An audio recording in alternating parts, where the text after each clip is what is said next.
את השלב השני אנחנו מתחילים בהשחלה של החרוז השני לפני האחרון, ובו אנחנו שמים חוט שהוא שווה בשני הצדדים, שוב, וקושרים בסוף החוט את החוט עצמו למחט.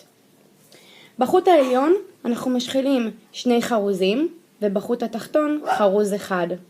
עם החוט התחתון והחוט העליון אנחנו משחילים שוב אחד בתוך השני, ומה שקורה, ניתן כבר לראות את התוצאה, שזה הופך להיות בדיוק מה שיש לנו בשרשרת עצמה. את החוט התחתון אנחנו משחילים לחרוז שמתחת לחרוז הזה, ושוב מתחילים את אותו תהליך בהשחלת שני חרוזים למעלה, חרוז אחד למטה, אחד בתוך השני בכיוונים המנוגדים, ושוב השחלה בחרוז שמתחת לחרוז שעבדנו איתו, וככה יורדים עד סוף השרשרת.